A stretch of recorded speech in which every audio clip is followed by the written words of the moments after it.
Good morning प्यारे बच्चों।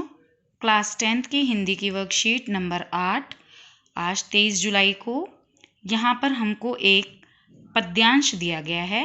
पद्यांश जैसा कि आप सभी जानते हैं, किसी कविता का कोई अंश जब हमें दिया जाता है तो उसे पद्यांश कहते हैं। यहाँ हमें इसको पढ़ना है और इसके प्रश्न उत्तरों को समझना है। चलिए। कहती है सारी दुनिया जिसे किस्मत, नाम है हकीकत में उसका मेहनत। इसका अर्थ है कि हम या दुनिया जिसे किस्मत किस्मत कहती रहती है कि मेरी किस्मत में ये नहीं था, मेरी किस्मत ही खराब है, ऐसा नहीं है। हकीकत में वो मेहनत है।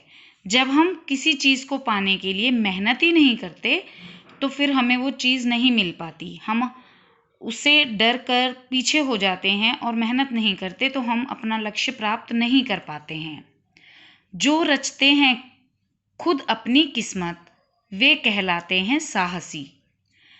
साहसी यानी हिम्मत वाला वही होता है जो अपनी किस्मत खुद रचता है, यानी जो मेहनत करता है वही अपनी किस्मत रचता है। जो उसने सोचा है उसको पा लेता है, और जो वो सोचेगा वो अच्छा सोचेगा और अपनी किस्मत उसकी अच्छी कहलाएगी क्योंकि उसने वो पा लिया। जो करते हैं ईश्वर से शिकायत, वे कहलाते हैं आलसी।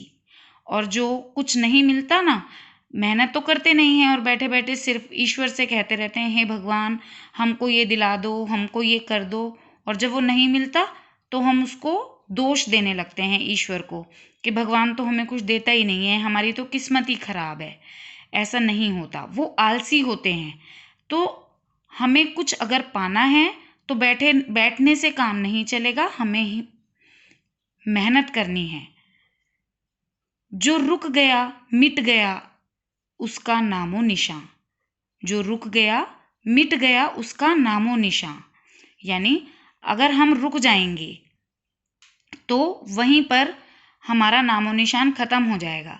मान लीजिए हम किसी जैसे खरगोश और कछुए की रेस में खरगोश सो गया था, जहां वो सो गया वहीं वो हार गया और कछुआ निकल गया था।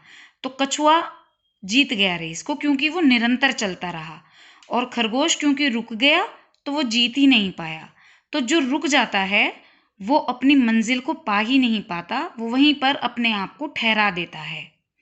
जो चलता रहा अपनी मंजिल वो पा गया, और जो चलता रहता है वो अपनी मंजिल पा जाता है। जैसे कछुए और खरगोश की कहानी का उदाहरण हमने आपको दिया। खुशी के हकदार हैं वही जिन्होंने दुख को सहा। खुशी उन्हीं को मिलती है जो दुख को सहते हैं। इसका तात्पर्य यह है कि जो शुरू से खुश है उसको खुशी की अहमियत भी नहीं पता होती, और जो दुख झेल कर के सुख को प्राप्त करता है उसे खुशी की अहमियत भी पता होती है और खुशी उसको मिलती भी है। छोड़ के दामन फूलों का कांटों की राह को चुना। जो छोड़कर दामन फूलों का, यानी एक रास्ता हमें बिल्कुल पका पकाया खाने के लिए मिल रहा है और एक रास्ता जहां हम कांटों पर चलकर खुद अपनी मंजिल को पा रहे हैं।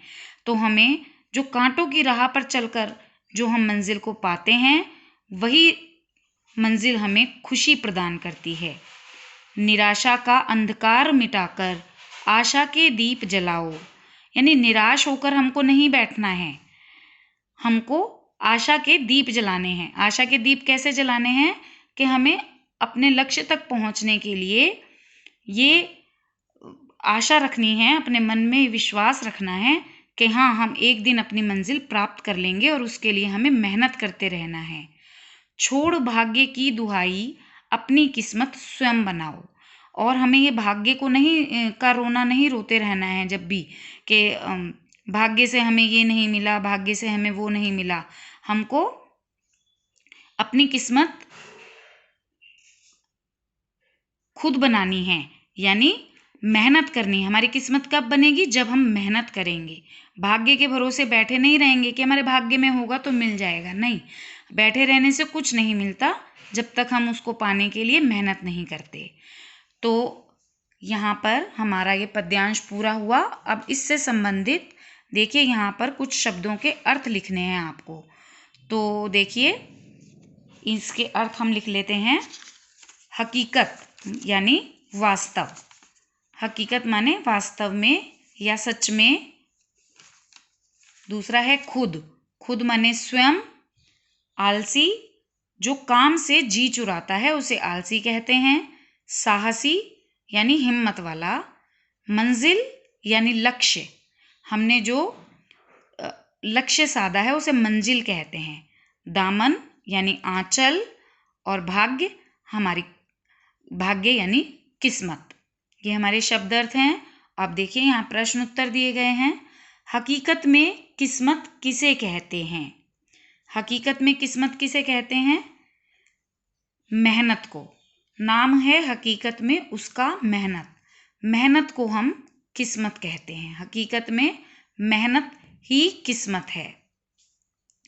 किस्मत बनाने के लिए किसका त्याग करना पड़ता है? किस्मत बनाने के लिए हमें आलस का त्याग करना पड़ता है। ठीक है, ये देखिए यहाँ पर इस पूरे पैराग्राफ के माध्यम से हमें यही पता चलता है कि हमें आलस त्यागेंगे और मेहनत को करेंगे, मेहनत को अपनाएंगे तो ही हम अपने मंजिल तक पहुंच सकते हैं, किस्मत को बना पाते हैं। इस काव्यांश का उपयुक्त शीर्षक दीजिए। इसका मैं तो दूंगी मेहनत ही भाग्य। आप मेहनत भी दे सकते हैं, जो आपको उचित लगे वो आप दे सकते हैं। इस काव्यांश में प्रयुक्त रस एवं अलंकार का नाम बताइए। देखिए इसमें वीर रस बताया गया है क्योंकि पूरी कविता में उत्साह है, एक उत्साह बता रहा है कि हमें अपने लक्ष्य की प्राप्ति के लिए हमेशा तत्पर प्रयास करते रहना है। तो उत्साह को दर्शाया है, इसलिए ये वीर रस है इसमें। और अलंकार इसमें अंतानुप्रास अलंकार है। अंतानुप्रास अलंकार जिसके एंड में जुगलबंदी, जिसको हम कहते हैं, अंत में भी तुकांत वाले जो शब्द होते हैं, जैसे साहसी, आलसी, निशां, गया, सहा,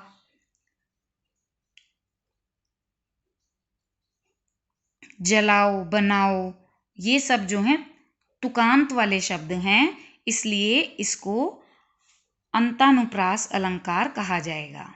इसमें अपनी किस्मत को बनाने के लिए ऐसे कौन से दोष एवं गुण हैं जिसे आप त्यागना और